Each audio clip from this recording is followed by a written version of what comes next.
I wanted to give you guys a quick update on the Melissa Silvera case because when I first initially reported on this, there was not a lot of information, and now that it has turned into a murder investigation and they have put her body into the ground, it's a cause for concern.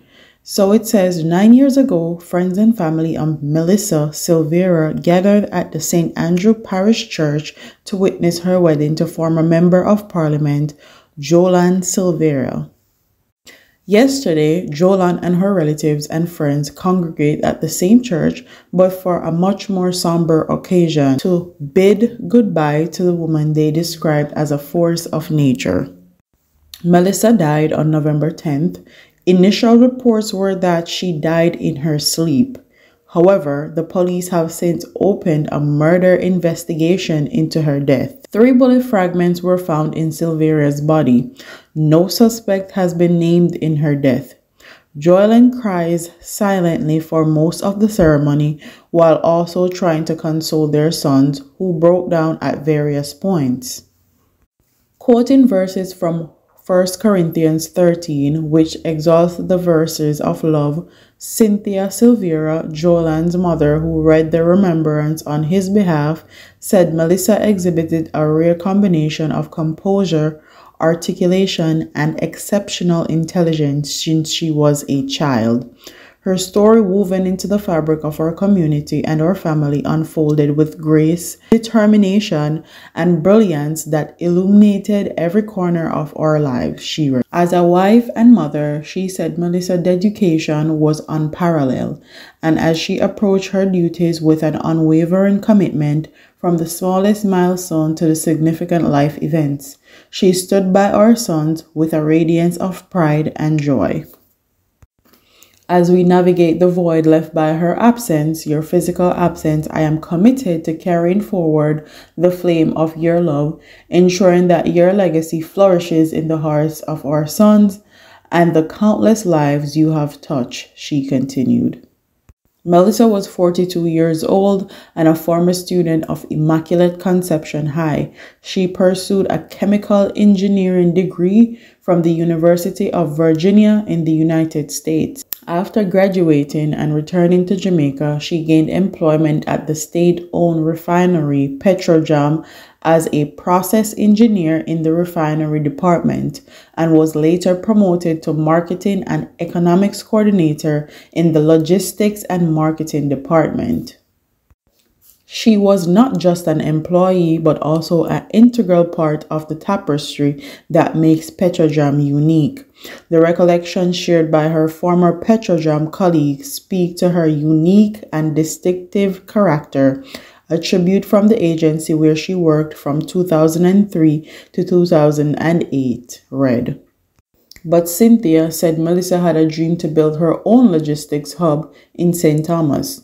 Her relentless pursuit of progress, sometimes misconstrued as overbearing, was in reality a manifestation of her profound love, especially from her country and her family, she shared.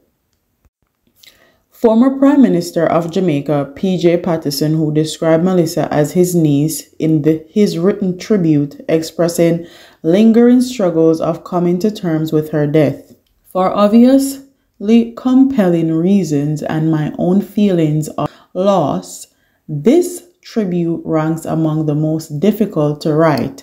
So much has to be left unsaid, he said. He too praised Melissa's ambitions and shared dreams of national development. What if her life had not been taken so suddenly, cut short? We are left to speculate what might have been, he said. Her friends, led by Lacey One, gave a series of tribute where they eulogized Melissa as a dedicated mother and a loyal friend who possessed a fighting spirit. She sought to give the children the best of everything she could, one shared. She never took her eyes off the goals, the best education. And if she felt that they needed addition to the lessons at school, she became the teacher herself. Leader of the opposition People's Party, Mark Golden, in his written tribute, said Melissa was a valued member of the political party whose family has contributed much. Golden committed his party support to the well-being of her 3 sons. Although no one can replace a mother to her children, I give assurance that our party will stand by them as they grow, doing as much as our capacity allows, he said. Melissa was buried in the church cemetery. She is survived by 3 sons and her husband. The fact that her husband is not the prime suspect is kind of weird to me. Because normally when somebody dies like this, they're normally the prime suspect. The husband is number 1 in the police book until they can definitely or definitively rule him out. The fact that they have laid her body to rest says a lot to me, because if I was investigating this murder, because it's now a murder investigation, I wouldn't want her body being in the ground. I would have wanted multiple autopsy done. I would have wanted multiple people, specialists, looking over those autopsy and what everyone has to say and how she died. I would want forensic specialists to go into the house, check for blood or splatter in the house. This case definitely don't sit well with me, and I'm very sorry to all her family members and friends that love her, but someone has to say it and someone has to bring light to it. This case do not sit well with me at all, and even after they said it's now turned into a murder investigation, she is still being buried.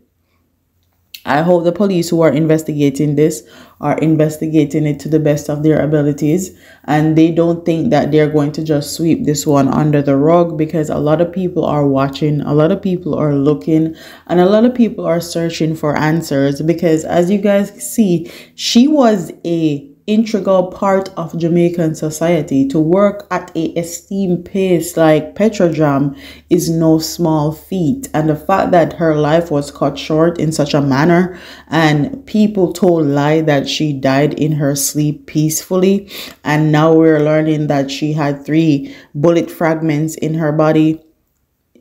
No, I'm sorry. Whether her family wants to admit it or not, something happened, and we the people need answers. And whether they want the answers or not, we're going to try to get them, because this right here don't sit well with me. And the fact that money talk and she is attached to a politician, and the corruption that have going on in our country as far as politicians not being held accountable for certain things, is a cause for concern. We don't want to see it swept under the rug, and people are watching and searching for answers for her. But with that being said, look at the husband's picture in this video where he is supposedly crying. Not one eye water. I'm sorry. People grieve in other ways, but he's crying. I'm not saying no eye water. With that being said, I'm going to end this video here. Don't forget to like, comment, share, and subscribe. Leave your comments in the comment section below and tell me what you guys think about this story. I'll see you in the next one. Deuces.